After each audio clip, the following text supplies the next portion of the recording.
2027 का चुनाव सिर पर है। राजनीतिक पार्टियां कमर कसकर तैयार हैं। बस इंतजार है तो रणनीति के इम्प्लीमेंटेशन का। यूपी में इस समय एक बड़ी चर्चा चल रही है। चर्चा है महिला वोटर्स के लिए सरकार के एक बड़े ऐलान की। आगामी विधानसभा चुनाव को देखते हुए बीजेपी सरकार महिलाओं के लिए बड़ी घोषणा कर सकती है, क्योंकि यूपी की योगी सरकार महिलाओं के लिए 50,000 रुपए की आर्थिक सहायता योजना लाने पर विचार कर रही है।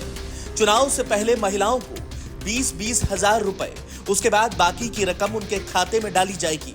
साइलेंट और इंडिपेंडेंट वोटर मानी जाने वाली राज्य की आधी आबादी एक एक वोट से सरकार बनने बिगड़ने का रास्ता तय कर सकती है, और यही वजह है बीजेपी सरकार अन्य राज्यों में अपनाए तरकीब को यूपी में आजमाना चाहती है। चुनाव आयोग के आंकड़ों के मुताबिक यूपी में कुल 13 करोड़ 40 लाख मतदाता हैं, जिनमें पुरुष मतदाता 7 करोड़ 30 लाख के आसपास, जबकि महिला मतदाताओं की संख्या 6 करोड़ 9 लाख के करीब है, जो कि लगभग 46% है। ऐसे में लाजमी है कि सरकार महिलाओं के प्रति गंभीर है। योगी सरकार किसी भी कीमत पर महिला वोटरों को छिटकने नहीं देना चाहेगी।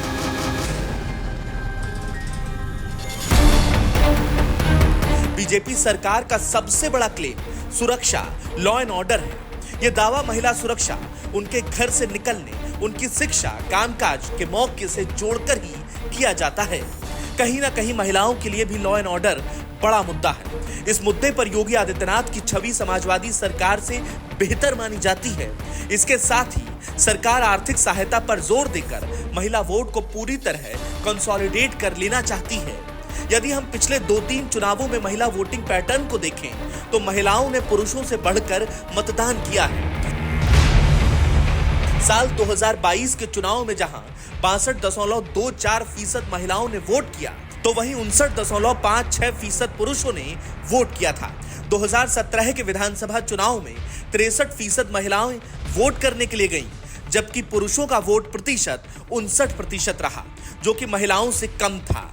आंकड़ों से स्पष्ट समझा जा सकता है कि यूपी में महिलाएं पुरुषों के कंपैरेटिव बढ़ चढ़कर वोट करती हैं।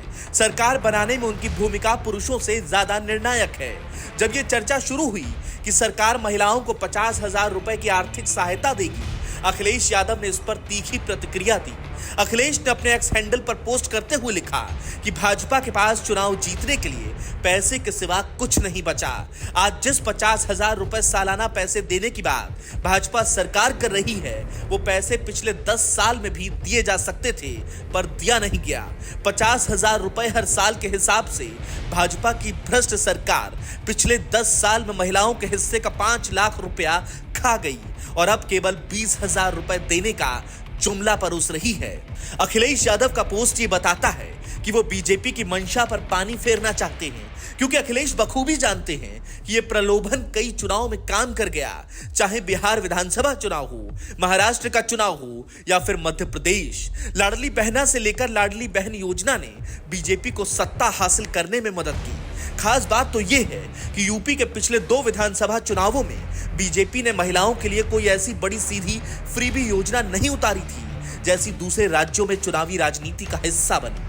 इसके बावजूद बीजेपी ने दोनों चुनावों में सरकार बनाई, लेकिन यूपी के 2024 लोकसभा चुनाव में बीजेपी के परफॉर्मेंस गिरी है, और 2027 के विधानसभा चुनाव में पार्टी किसी भी प्रकार का कोई रिस्क लेना नहीं चाहेगी। यही वजह है कि बीजेपी अब यूपी में भी महिलाओं पर फोकस कर रही है। अब देश की राजनीति में महिला केंद्रित योजनाओं का असर बीजेपी के लिए एक नया मॉडल बन चुका है। महाराष्ट्र में मुख्यमंत्री मांझी लाड़की बहन योजना और मध्य प्रदेश में लाडली बहना योजना जैसे फैसलों से चुनाव में बीजेपी को अच्छा खासा एज मिला है। बीजेपी ने चुनाव से पहले मध्य प्रदेश में मार्च 2023 में मुख्यमंत्री लाडली बहना योजना का ऐलान किया था। महिलाओं के सीधे अकाउंट में 1,000 रुपए हर महीने ट्रांसफर करने की घोषणा हुई, और नतीजा ये रहा कि बीजेपी को 2023 के विधानसभा चुनाव में बम्पर जीत मिली। महाराष्ट्र में भी कुछ ऐसा ही देखने को मिला। जून 2024 में पार्टी ने मुख्यमंत्री माझी लाड़की बहन योजना की घोषणा की और हर महीने महिलाओं को 1500 रुपए देने का वादा किया। 2024 के विधानसभा चुनाव में नतीजा ये रहा कि महायुति की सरकार बनी। बिहार में पार्टी ने अगस्त 2025 को मुख्यमंत्री महिला रोजगार योजना के तहत महिलाओं को हर महीने 10,000 रुपए देने का वादा किया और नतीजा ये रहा कि बिहार में बीजेपी सबसे बड़ी पार्टी बनकर उभरी। हमने बिहार में भी देखा था कि चुनाव से पहले किस तरह सरकार ने सबके महिलाओं के खातों में पैसे पहुंचाने का कार्य किया था और हमने ये भी देखा महाराष्ट्र में भी इस तरह का कार्य हुआ है। तो हम इसकी बात के लिए तैयार हैं। हम जानते हैं कि सरकार कुछ ना कुछ इस तरह का करेगी, लेकिन समाजवादी पार्टी इस बात के लिए तैयार है। आप वेलकम करते हैं इसको? हम वेलकम नहीं करते, पर हम इस बात के लिए तैयार हैं। हम बिल्कुल वेलकम नहीं करते हैं। चुनाव से पहले लोगों के खाते में उनके मतलब कॉन्शियस को आप खरीदने की कोशिश कर रहे हैं कहीं ना कहीं।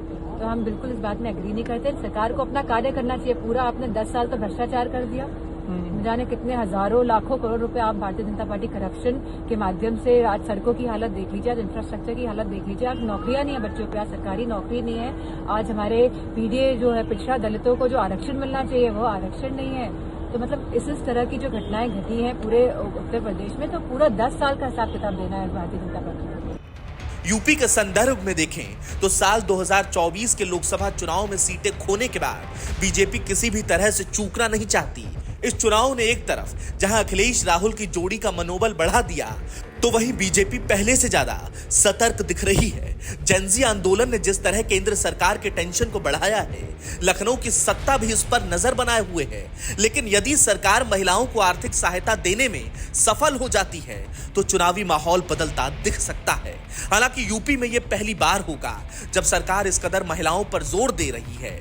यूपी में अब तक सबसे बड़ा सियासी मुद्दा राम जन्मभूमि, ज्ञानवापी जैसे धार्मिक मुद्दे ही रहे हैं। लेकिन राम मंदिर में दान चोरी के बाद दिल्ली से लेकर लखनऊ तक विपक्ष के एग्रेसिव रुख ने सरकार को सख्ते में डाल दिया।